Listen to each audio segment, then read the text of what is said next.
छीन टपाक डमडम।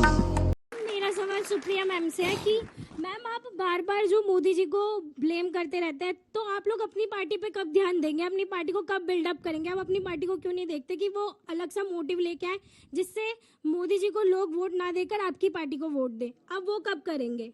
देश के चुने हुए प्रधानमंत्री और लोकतंत्र में प्रधानमंत्री से और सरकार से सवाल पूछने का काम विपक्ष करती है। मेरा बात तो सही है। सवाल आपसे है कि जो आपने बोला भारत जोड़ो यात्रा का सक्सेस का, तो ठीक है, जो राहुल जी ने जो लाल चौक पे वो झंडा फहराई है, वो आप मोदी जी की सक्सेस मानती हैं या नहीं? बिल्कुल भी नहीं, उसमें मोदी जी का क्या सक्सेस है? मैम मेरा क्वेश्चन आप अगर आप फॉरेन एजेंसीज में इतना बिलीव करते हो, तो यूएस की एक ऑफिशियल रिपोर्ट आई थी जिसमें मोदी जी को वर्ल्ड का बेस्ट और मोस्ट पॉपुलर लीडर बोला गया था। तो आप वो मान के ये क्यों नहीं? मैम यूएस की गवर्नमेंट एक रिपोर्ट आई थी, ma'am I don't remember the name exactly. I don't think there was any report like that. ये आपने WhatsApp पे पढ़ा हुआ। अब मैं WhatsApp नहीं, मैं विदेश की रिपोर्ट जली ना, तेरी भी जली ना।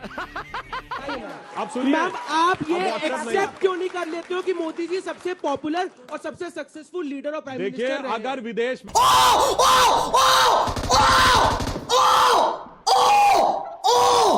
ये क्या हो गया? में छपी हर चीज के ऊपर जांच होनी चाहिए। वोल्कर रिपोर्ट जिसने कहा कि सद्दाम हुसैन ने सीधे तेल के बदले पैसे दिए कांग्रेस पार्टी को, जिस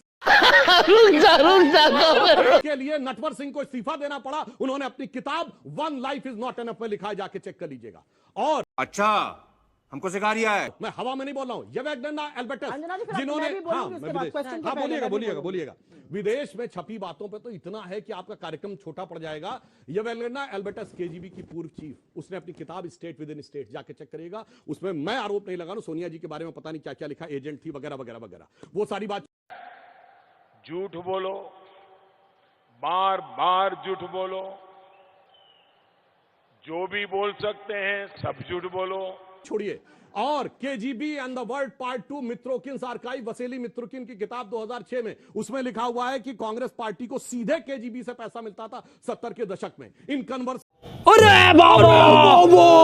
विद ए क्रो, जो एक सीआईए के रिटायर्ड ऑफिसर ने लिखी, उसने लिखा है कि लाल बहादुर शास्त्री जी की हत्या कैसे हुई थी उस पे। और जॉन केनेथ गैल्ब्रिथ की किताब एम्बेसडर्स हैंडबुक में उन्होंने क्या क्या लिखा नेहरू जी के बारे में, बोलना भी नहीं चाहता कि उन्होंने झूठ बोलो, बार बार झूठ बोलो, जो भी बोल सकते हैं सब झूठ बोलो। उन्होंने किस ढंग से लिखा है कि भारत के न्यूक्लियर मामले के ऊपर क्या हो रहा था। अगर आप और श्वाइजर्स एलेस्टेटे नवंबर 1991 स्विट्जरलैंड की मैगजीन ने स्वर्गीय राजीव गांधी की फोटो के साथ लिखा कि उनका स्विस बैंक में अकाउंट है, 1.87 बिलियन स्विस फ्रैंक का अकाउंट है, जिसमें पहले नॉमिनी सोनिया जी थी और 18 साल का होने के बाद राहुल गांधी जी हो गए। अगर आप छपी छपाई बातों पे जांच करवाना चाहते हैं विदेश में, तो बताइए, फिर सबके ऊपर जांच होनी चाहिए। कैसा लगा मेरा मजाक?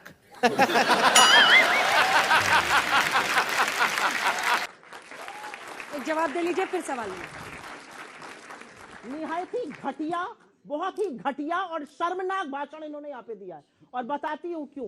5 बार की चुनी हुई सांसद को ये एजेंट बता रहे हैं। नहीं, मैं नहीं कह रहा हूं, मैं नहीं कह रहा हूं, मैंने बहुत कैवियट के साथ बोला, मैं नहीं बोला, नहीं बोली थी, चुप रही। नहीं, मैंने कैवियट के साथ बोला, मैं नहीं बता रहा हूं। 5 बार की उस पे दावा करिए केजीबी पे जाके। चुप कर बे कुत्ते। 5 बार की चुनी हुई सांसद पर, अरे अगर छपे छपाई पर ही यकीन करना है तो काहे बीबीसी की डॉक्यूमेंट्री से इतना घबरा कर बीबीसी की डॉक्यूमेंट्री आ गई। काहे बीबीसी की डॉक्यूमेंट्री से घबरा गए? विदेश भाई, विदेश की बात आप कर रहे थे, विदेश की बात मैं भी कर रही हूँ। विदेश की एक डॉक्यूमेंट्री थी, यूट्यूब पर दिख रही थी, सब लोग डाउनलोड करके देख रहे थे, सक पका गए, सकते में आ गए। गजब बेइज्जती है। कि साहब कहते हैं what garbage, wrong question, don't ask, ऐसे बोल रहे थे। ये बात नहीं है। बात असल में ये है कि बीबीसी की डॉक्यूमेंट्री ने आपका कच्चा चिट्ठा खोल के रख दिया। ये फंस गया सीएम। जो इस एज के बच्चे शायद ना जानते हो, उतना ना समझते हो, लेकिन इनसे जो वरिष्ठ है वो जानते थे कि 2002 में क्या हुआ था।